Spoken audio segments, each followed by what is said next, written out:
What's up, family? This your boy Jay Floyd, aka Big Bro. Welcome to another episode of the Big Bro Podcast, man. Thank y'all for rocking with me. Let me get my beard together. Make sure my beard is good. Thank you for joining me, man. I hope y'all are enjoying the show. If you do, click right down there, like and subscribe to the show, man. I'm gonna have some really good, a whole bunch of content, man. I got a ton of things scheduled. In fact, I will have some announcements coming up. Speaking of beard, I just might have some news coming up. Some really big, special news that I've been waiting for on the sponsorship side. So, not in this episode, but coming up really soon.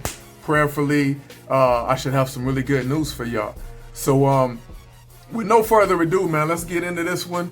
I'm rocking my Not Today Satan shirt. So, not today, Satan. Y'all ain't gonna mess with me today. But we are gonna venture. One of the purposes of this show is to speak on topics, man. I'm Big Bro. Our community needs to heal. Our community needs to grow. And the way that we do that is by discussing things. We got to discuss the topics at hand and stop shutting everybody down. Stop shutting each other down. And stop being afraid to talk about it. Stop being afraid to talk about it. Right? I'm not going to be afraid. I don't want y'all to be afraid to work through these things, man, and seek understanding. Agreeing is overrated. And with that said, today's topic is the brand new song WAP by Cardi B and Meg the Stallion. Megan the Stallion and Kardashian B, man. I want to just reach and talk about that really quick. We're going to touch on these topics. I want to not just approach this in a one-dimensional way. I think when you have some art that comes out, particularly when it does its job, when it affects everybody, when it hits people, the discussion needs to be multifaceted, man. It can't just be one angle. That's part of where people get stuck. It's part of the frustration because people ain't looking at it in enough angles. So for me, being a hip-hop aficionado that I am, a diehard hip-hop head, we're going to hit it from a number of angles, but we're going to start with that one. This song as rap music. I mean, it is a single, it's a summer single, and it's rap music, man. So let me just say, for one, I do have to give my opinion on it. For right now, a lot of people, in today's music, people really bang beats, man. People really all about the beats, and this is one of those ones. People love the beat. For me, it's just alright. There's really not much to it. You got the 808s and you got that clap snare. You got that clap, but there's some classic elements. There's some real classic elements in this bad boy, man. There's some we got a sample, man. We got a loop sample. So being a hip hop head, man, anybody will know that when you got just like a simple beat with just a loop sample, there's high risk, high reward, right? You can go and make it all the way bang. I think back to all the way the Ghetto Boys on one of their first joints when they had this song. It didn't even have lyrics, but it was just bang and my word, and had that Scarface sample in it, that Tony Montana sample. So hip hop, it can take that simple loop and put some simple beats over it, and it can bang. And so I think this one, it ends up banging. I ain't a huge fan of the beat, but it ends up banging for today's standards. What people look for, it's got it. You know what I mean? And it's got that classic sample. There's some H's in this house. And it's stuff. We all know that sample, so that's the key to when you're gonna loop a sample. You got to go grab something that, number one, people are gonna kind of recognize it. It can't take over your song, but people got to recognize it. And it's got to bring a lot of the original that you sampled into it, right? It's got to bring the spirit of it. It's kind of like boosting your song automatically by setting the tone with that spirit. So they set the tone with a certain spirit, and they did that. Now, one of the things for me as a classic hip hop head, the things that was kind of, and it's probably sound funny, it's kind of near and dear to my heart though, is the song, obviously, where Cardi wanted to go with this joint was super raunchy, right? Like she went all the way to one side with that bad boy, which she known to do sometimes, but she went all the way there. But the thing that I thought was kind of funny and it was kind of like nostalgic for me was that she was so dirty, she was so raunchy that she had to rewrite it to for the radio edit. It wasn't just let me blank out a couple of words. It was I gotta rewrite this whole thing, and it took me back to back when I was into the when I was coming up, and the stuff that we had coming out on the cutting edge tip, like NWA. They were the first group that I remember that we had people before that got real dirty, but they was just like, forget it, we never gonna get on the radio. We just make our stuff for the dark clubs or the people that just want to bang it in their car or at home.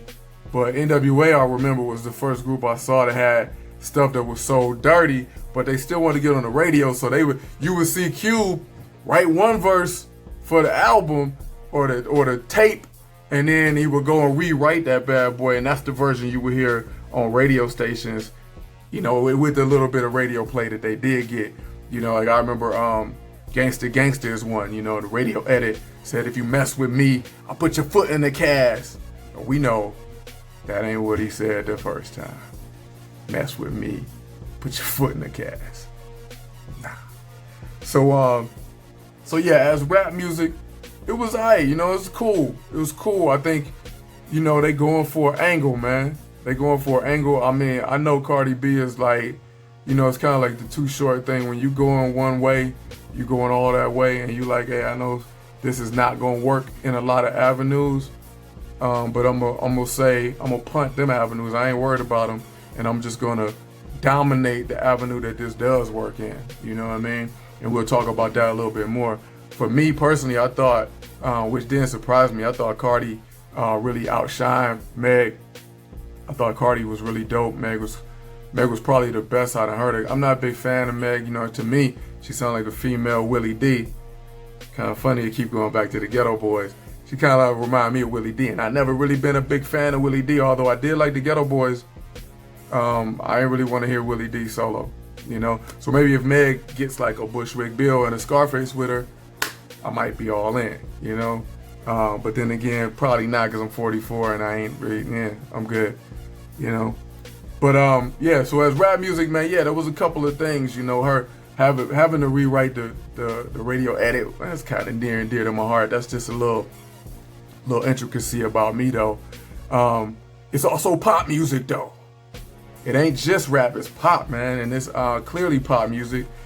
You could tell the angle they was going for was to get played on the radio and to have people talking about them, like this show right here, Inception. And it works. So we had everybody talking about it, and that's what pop music is supposed to do, supposed to be popular. It's supposed to have, cause opinion. And from the history of pop music, most music purists don't like that. They don't like pop music. So one of the biggest things, and I probably should put this up here, man, it's okay for people to hate this song, man. And it's okay for people to love this song, man. It's fine. It's okay. It's the way it goes. It's the way it goes. And that leads me into my next one of this song being provocative art. The song is provocative art. I know there could be some discussion on whether this song is actually art. I ain't never really been big into that because, again, I'm a hip-hop artist. I've been a hip-hop artist for a long time, and I don't like when people say that my music ain't art or say that the music I love and grew up on ain't art. So I'm never going to be one of those people that approach it that way. I've seen some people that do that, and that's their opinion. But to me, this is art. Just like anything I've loved and grown up on is art.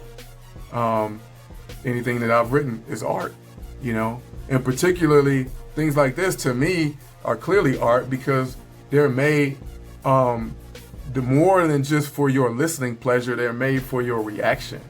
And to me, that's what art is for. It's meant to move something inside of you, challenge something inside of you, test something inside of you. see where you really at. When you go to an art museum, it don't all look good and pretty. It don't always strike you as something comfortable, and I'm going to get to that later on another topic, but this is provocative art, man, and it shakes up the comfortable people. It's meant to make you uncomfortable, cause you some discomfort, and it did that. But that doesn't, here's the thing, that doesn't fall on one side or the other. It's provocative art, so yeah, it's meant to make people uncomfortable, but at the same time, all y'all people that's just defending it and getting all upset, y'all gotta understand that this is meant to make people uncomfortable. It's supposed to do that, so it's doing its job. That's why they're making a lot of money on it, So next I want to go to, I think it did a great job as provocative art. That's what it's supposed to do. I know we get flooded with a lot of provocative art nowadays. Kanye West is real big at it. Even Beyonce, to a big extent, it's provocative art. It's meant to make you react. It's meant to make you feel something for or against, not stand still and be neutral, So it's just another perspective on it. Also, this song as a women's empowerment anthem. Yeah, I know I've heard a lot of people say that, and there's two things I will say on that, right? So I think, actually probably more than two, but we're going to dive deeper into them. And again, these are the things I think are nuanced conversations, and for me, I'm just bringing it up because I think we need to talk about this stuff, right? So as a women's empowerment anthem, for one, I know there was Cardi had a round table, and you had a lot of people there talking about being HOEs and embracing that, and robbing dudes and taking their money and doing, that is an aspect of that culture that she represents. You know what I'm saying? And I know a lot of us have seen that culture firsthand. I grew up seeing it. I got some songs that I wrote about it on my new album. Growing up, seeing my uncle being a pimp and being around that environment, so I've seen it firsthand. So I know this is an environment and a culture that people are in and people embrace and people identify with. And I know that's what Cardi does, man. She represents that, and she gives those people something to latch on to. So I could see it being empowering in a certain way. I could also see that being empowering in a healthy way, because now, kind of like, I think back to like Jerry Springer back in like the 90s, man. He would take like this little weird story of like some family in the backwoods somewhere to do something backward stuff, and he would put it on TV and what I call mainstream it, right? He would just and so you get to see all this backward stuff that's happening, but it's really only happening to a small subculture of people. But then once you put it in their face every time, and then you start to maybe glorify it a little bit, then you get into you're taking something that happened in a little place and you're normalizing it for people, right? Now, I'm not saying that's an excuse for people to go out and do it and it makes it the artist's fault. I'm not going to go that far, but I will say this. I remember when I was coming up, it was more, and again, this ties into empowerment because I can see it being an empowerment thing, because here's the thing, when you take people that are so oppressed, right? What oppression does is keep you from having an identity, an expressed identity, right? So black people overall, whether you male, female, gay, straight, it doesn't matter. Overall, we have an oppressed identity on top of everything we are. We can never fully be it. We couldn't walk the street. We couldn't go to work. We can't just be it. We can't be all sides of ourselves. It's not allowed, right? Historically, it wasn't allowed. So you start to have hip hop, which we invented as a way to branch out and start to express some of that stuff. And initially it was like, man, we can actually say whatever we want because the audience is just us. So we can start to say, and it allowed us to, so NWA would come out and say stuff. And so when you got people that's so oppressed in their identity, you'll, when you finally get a chance to say something, you're going to start to come out there with you're going to go all the way left with it. You're going to go shock value with it. You're going to go, and we started to see that with gangster rap. And, you get NWA, you get Gangsta Nip, you get Too Short, you get pimp rap, you get all of that. It's like everywhere. And so you got people who grew up in, you know, people like my family, we from down the way, we from a hood area, and then we moved to a suburb area because my mom's was trying to like keep us on the straight and narrow. But then you got the culture that we love was like, stick with the hood, man. This is, you know what I'm saying? So it was kind of giving us a little outlet to start gangbanging, start doing some other stuff, you know? And there's no excuse. We make our own choices. But it was kind of normalizing it for us. You know, when my mom was saying, I'm getting you out of that, everything else that we love was saying, nah, but that's really who you are and what you should embrace and where you should stay. So I would say that, as, you know, just sometimes when you empower something, you may be empowering it from an unhealthy place because it's your first time to really start saying it. So, you know, some of this music, you know, these people are, you know, so if you were, let's say you were a person who you had to be a sex worker or, you know, or a stripper or something, or, you know, that's the lifestyle you grew up around. And I've seen people who grew up in that kind of lifestyle, you know. So when you finally get those outlets, okay, hip hop has opened the door for you to start saying that stuff. You're going to start saying it because that's your truth and that's your life, you know. But if you start selling millions of records, it can become like, okay, now that's being normalized for other people. So you get other people worried. Now maybe is it overly, is it, you know, an overreaction? Sometimes maybe, but that's what happens, you know. So I would think, for me, and this again, if this is coming from a men's perspective, I think as an empowerment anthem, I can see it. There are some, you know, some things that I can understand people being concerned about, but I think it is. And plus, I think on top of this, right, one of the things I always wanted to say is you can't really fully flesh out the empowerment thing without speaking to multiple women about it, right? Really getting women to say, how does it empower them? What does it bring out for them? What does it strengthen in them? You know what I mean? Because the world is so patriarchal, everything comes from our perspective. So it's difficult for me as a man to even understand what empowers a woman when they hear something. You know, I can understand the good and the bad about this song, but I can't really understand, that's not my lane to understand how it would fully empower a woman. You know what I'm saying? So we'd have to bring some women on the show. You know, shout out in the comments if you think you want to hop on here and say something, or maybe have another episode about it. You know what I'm saying? Next, this song has an identity statement. Yes, you know, I talked about that a little bit in the last one. It is identity statement, man. A lot of hip hop is. You know, one of the big things that I think people miss, and it's because artists do so well at it and companies do so well at it. Hip hop is designed to give you your fantasy. It's designed, you know, most great entertainment is designed to give you, you know, if it's a song, it's 3 minutes. If it's a movie, it's 90 minutes. But it's designed to give you what they call wish fulfillment, right? So if you throw in Rick Ross is not a drug dealer. He does not run a cartel, but he is really good at painting that picture, man. So when you throw in his song, then it don't matter if you go into your job as a school teacher. If you get in the car and you play his song for a minute, you can have whatever that drug cartel, drug lord vibe gives you, whatever strength that feeds in you, you gonna get that fed.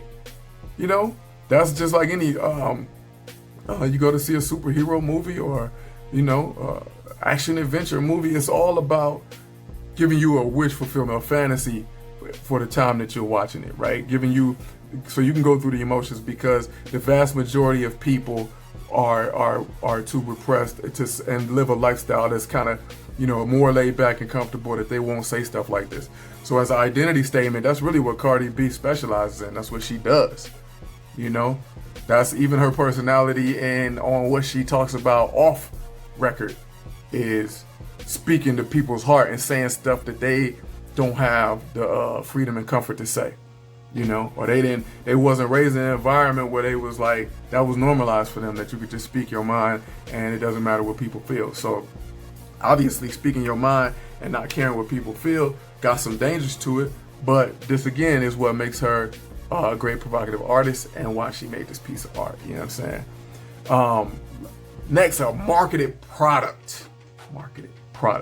all music is a marketed product, man, and especially hip hop music right now because it's the #1 music in the world. So, yeah, this is probably the best aspect of this song was that, yeah, they marketed it great, man. Everybody in the world got touched by it. So that means whoever's on the marketing team did their job. Kudos, they probably getting promotions and raises right now. You know what I mean? They dropped it in the middle of the summer.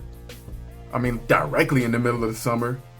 You know what I mean? Say you're talking about the first week of August, that's it. You hitting, that's, you know, if you go back and you look at the history of hip hop, you know, Jay-Z would talk about it all the time, you know, mastering the summer, dominate the summer. You know, so what she did, she came out and they hit right at the right time. Now this is a particular, this is a unique one because quarantine, so everybody on lockdown. So it's easier to get everybody's attention when you drop something. You know, Beyonce just did it the week before that, but I think because hers was more of a full presentation that you had to get in Disney Plus for, it was a little bit slightly more limited than how Cardi's hit more instant. It was like right immediate as soon as she dropped it, Jewel just flooded everybody. You know what I mean? Because so you don't even really got to pay to hear it. You know.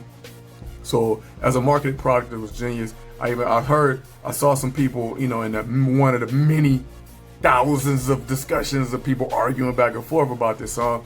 I saw somebody saying that, you know, it spoke to them. I saw a young lady say it spoke to them because she's single and in the middle of a quarantine, she was, you know, feeling a little sexually frustrated. So this song was like, she said these words. She said, this song spoke how I feel about sex right now, you know? So I think as a marketed product, you know, I'm pretty sure they teams knew that this was a time where you could really spark up something like that. And I mean, it's not like that kind of thing don't normally sell anyway. It always does. You know what I'm saying? Whether it's books, whether it's movies, that kind of stuff always sells because that's a concern everybody got. Everybody got sexual needs, so you hit right on that.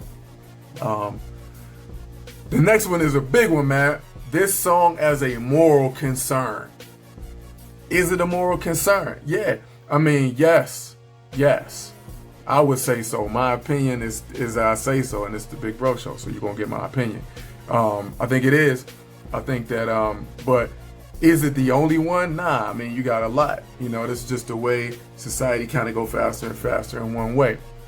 But I will say this.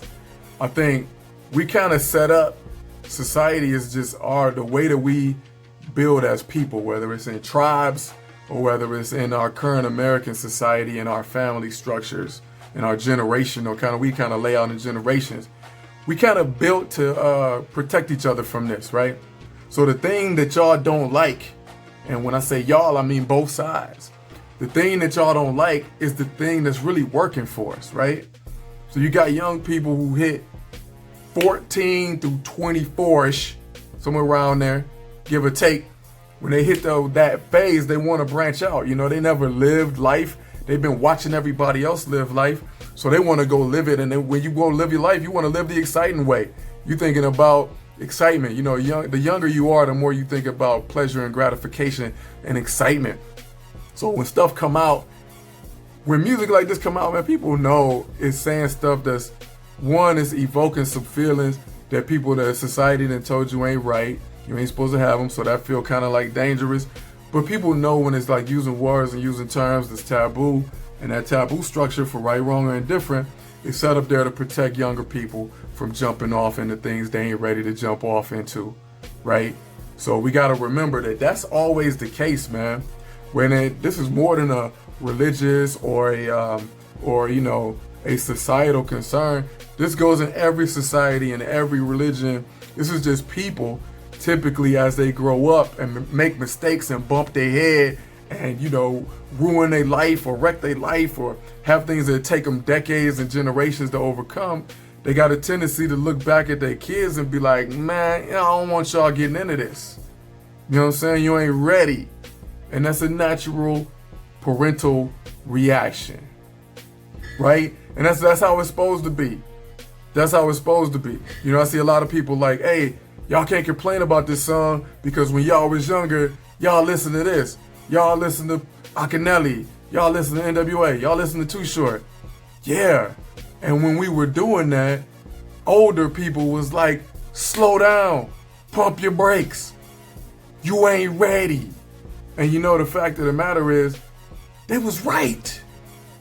They was right. A lot of us have made mistakes in our life and bumped our head and got driven into the wrong place, the wrong time, doing the wrong thing based on following that excitement, based on following that culture that was telling us just do whatever's fun right now.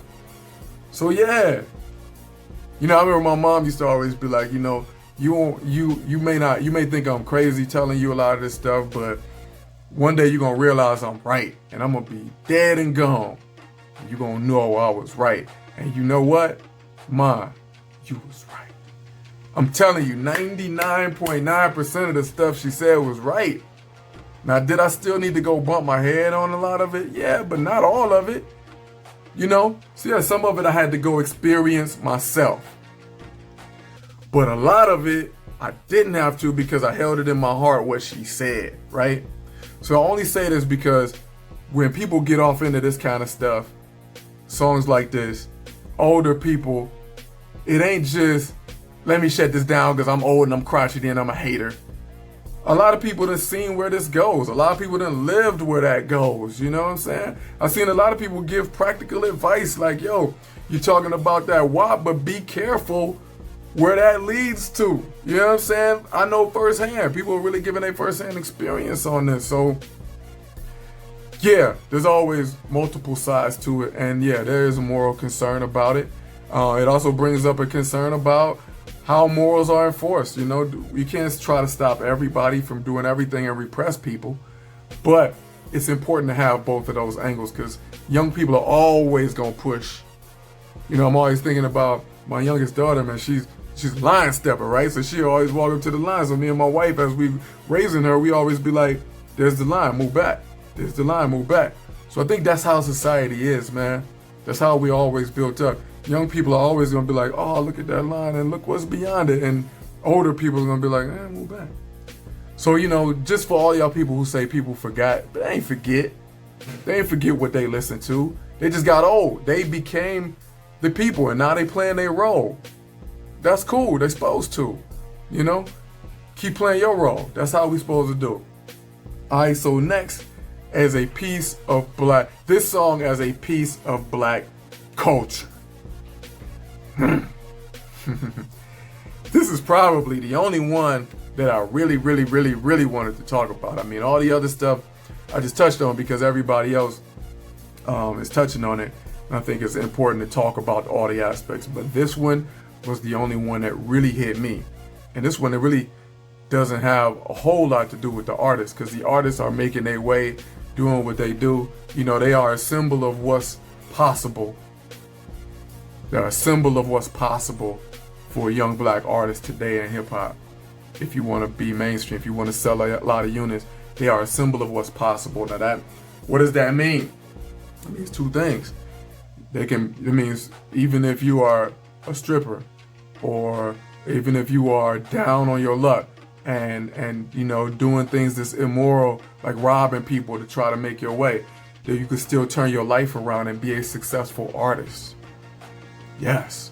It means that for Megan, you could be the shooting star to come out of nowhere and be celebrated for your natural black beauty. Yes.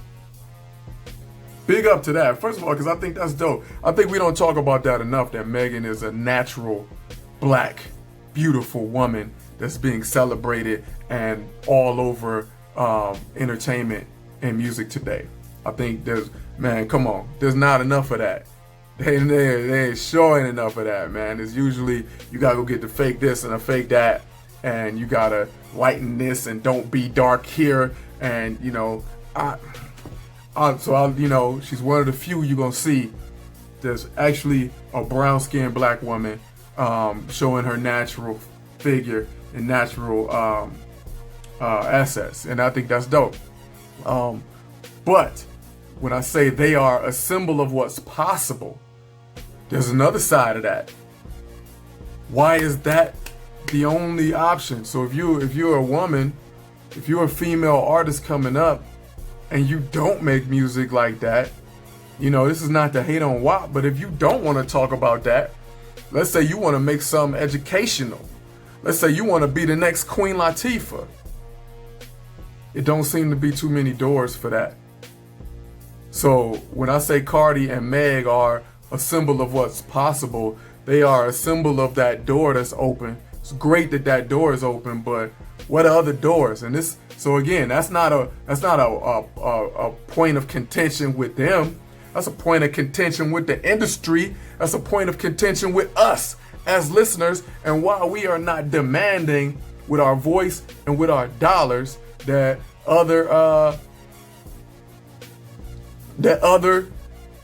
with our voice and our dollars, that other aspects of our culture get represented at that level. You know, I talked earlier about the marketing of that song. Man, you know how many millions of dollars had to go into that song for it to reach what it did so fast? We're talking about 20, 30 million streams in a day. You know, what that, can you imagine how hard it would be for a young Queen Latifah disciple or Moni Love disciple or MC Light disciple, you know, for them to get that kind of push, to them to be pushed to all of America in one day, wouldn't happen. So as a piece of black culture, I think is in a way it's great because it does show that there is a door, but in a way it kind of makes me sad because it shows that we have accepted that that's our only door, and we ain't about to push these people into if you're going to make money or profit off our culture, then you're going to have to represent us properly, you know, like we do in other areas, when we do in Congress, when we do in these corporations, diversity, inclusion. We need to start pressing on that. If you're gonna pray and operate and function in this multi-billion-dollar black music and entertainment industry, then we want vast representation across the all the spectrum of our thought and our culture and our expression. That's on us. We got to use our dollar. We got to use our voice. That ain't on Meg and them. It's on us. All right. So yeah. So man, that's my episode on WAP, man. Like I said, I had to do it. And again, if you would like, if any of my young ladies out there or my ladies out there would like to come in and chime in on how this song hit you in an empowerment way, it didn't hit you in an empowerment way, I think it's fair that we should just listen to how, you know, how does this affect you and what do you feel about it? All right. So again, like and subscribe, man, and keep rocking with me. It's the big bro, your boy Jay Floyd, and stay tuned real soon for the big news on a new sponsor, y'all. Peace.